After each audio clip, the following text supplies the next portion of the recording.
friends, this is Mark, the Do Something Guy.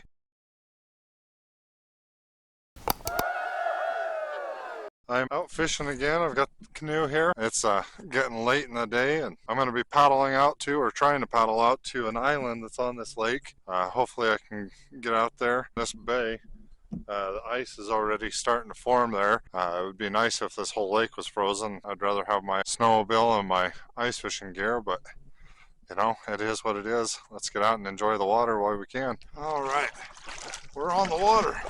Now it's time to make a couple miles. Hopefully I can get to the island before dark. It's a fair distance to paddle and not a lot of time to do it in, but it'll be an awfully fast troll since I'm using a double blade. But you know, it's hard to catch them when you're going that fast, but it's impossible if you don't have a line in the water. This is a beautiful view.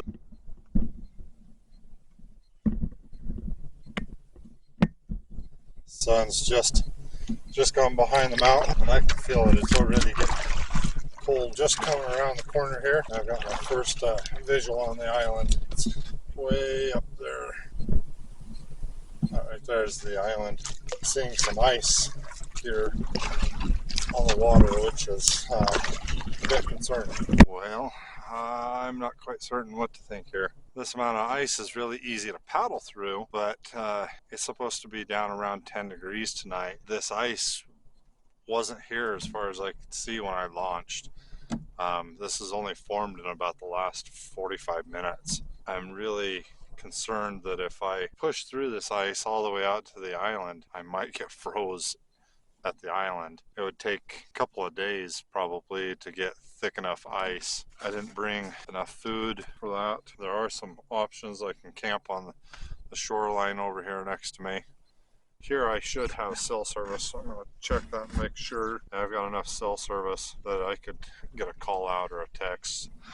Seems a little bit of a fool's errand. In the path where I've paddled through, it's already got ice trying to come back.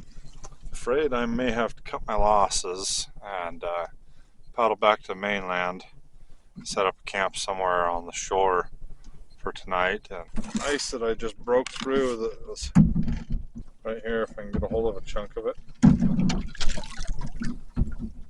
It's really only about 3/4 of an inch thick here. I only made it about one canoe length in before I got stopped and couldn't go forward any more. I'll either see you on shore or I'll see if I catch a fish. Mid shore, I'm gonna get a camp set up here.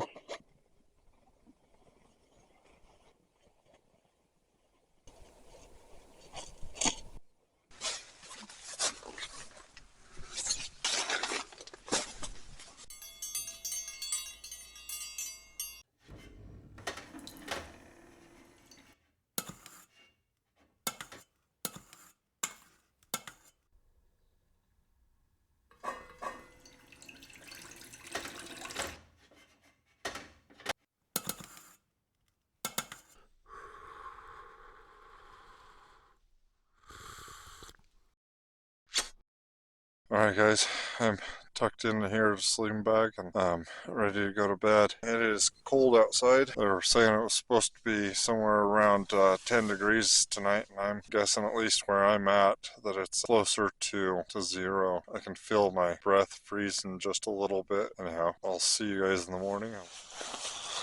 Well, good morning.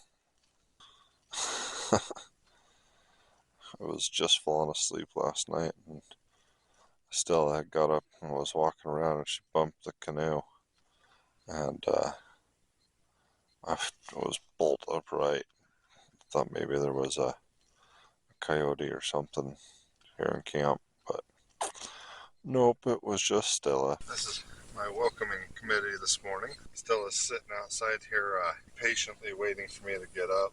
I put her on this dry bag here with some stuff inside of it to keep her warm, and then tuck that just inside the vestibule and leave the vestibule partially unzipped so that she can get out and wander around, go to the bathroom as needed, and come back in. I wanted to show you, you can see it's pretty socked in with fog here all the way around. Canoe's covered in frost.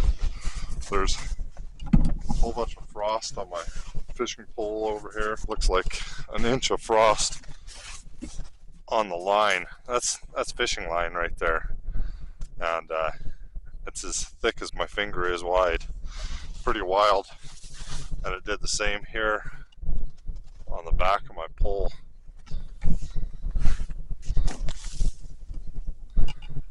Pretty crazy.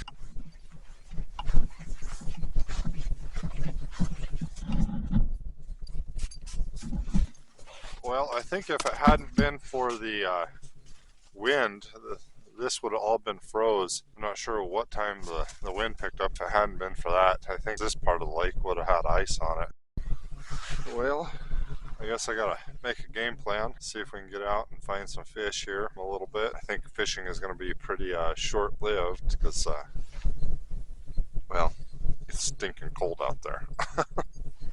But breakfast this morning, I'm just having some instant oatmeal, so I'm gonna get the stove cranking here and get to it. Now, I'll get some water boiling and have some breakfast.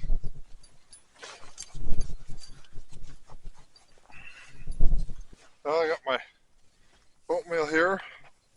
I decided to pull the canoe down from camp and throw out a line so that I have a chance of catching something when I'm sitting here. Hopefully I can catch up either rainbow trout or the yellow perch that this lake is renowned for. Some of the biggest in the country. Absolute monsters, 3-pound yellow perch. So I believe the world record ice fishing catch and release is out of this lake. Yeah, I'm gonna eat my oatmeal, have some hot chocolate, then I'll get packed up and probably head back. So anytime I'm on a canoe trip of any kind, I always have my big dry bag, which is a NRS Bills Bag 110. But just in case it happens to leak, it never has failed me yet, but I always take and put my sleeping gear. So my bag, my pad, my pillow, and a change of clothes I always put inside of this outdoor research dry bag. And this one's a 55-liter dry bag.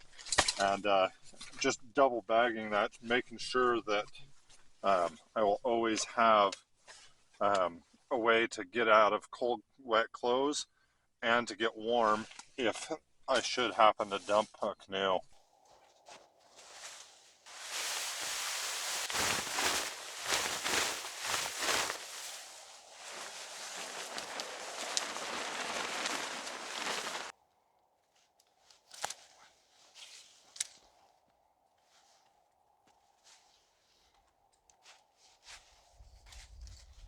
When you stuff your tent, it takes up the entire room of the bag.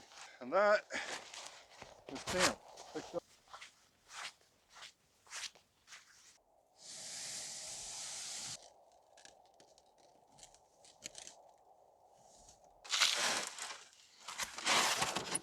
All right, friends. Well, that's a wrap on this trip, unless I catch something between here and the boat ramp. But thank you for joining me on this one. It was a fun one, cold, but a ton of fun. And I'll see you on the next one. Hopefully back here on the ice.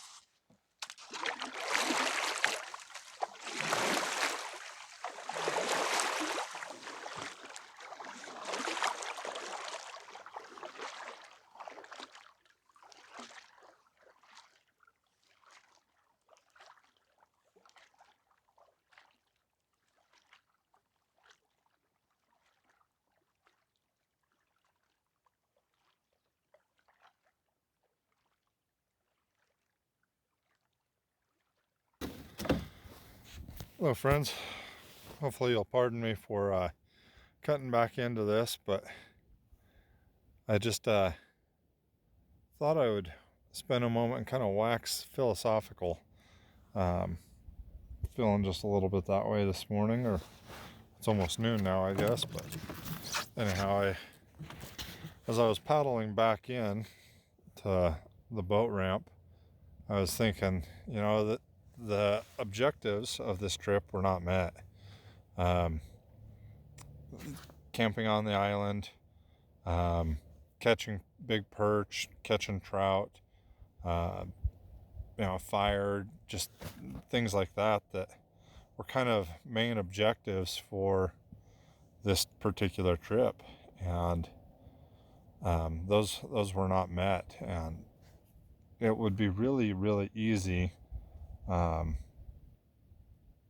be really easy to count this trip as a failure and say, well, never doing that again. That was an absolute failure.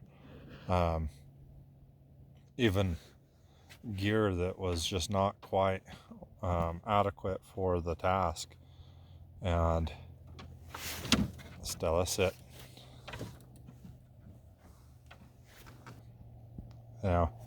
So all of those things would be really easy to call this trip a failure. And as I was pedaling back in, I didn't feel like it was a failure. I felt fulfilled and happy and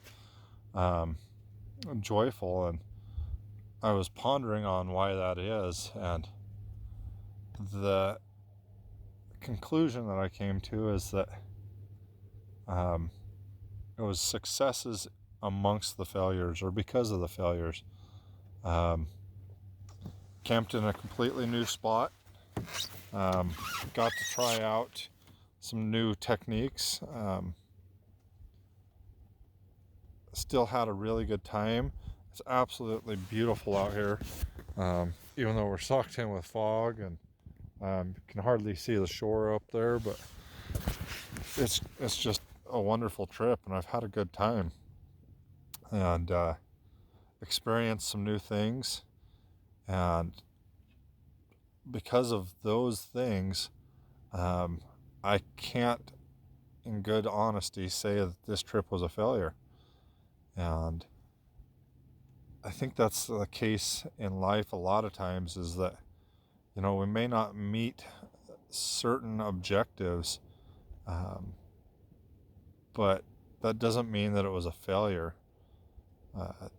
The experiences that you gain along the way, the joy that you experience along the way and through that path, and if it wasn't for failure, I don't think we would experience, or we wouldn't have the appreciation for the successes.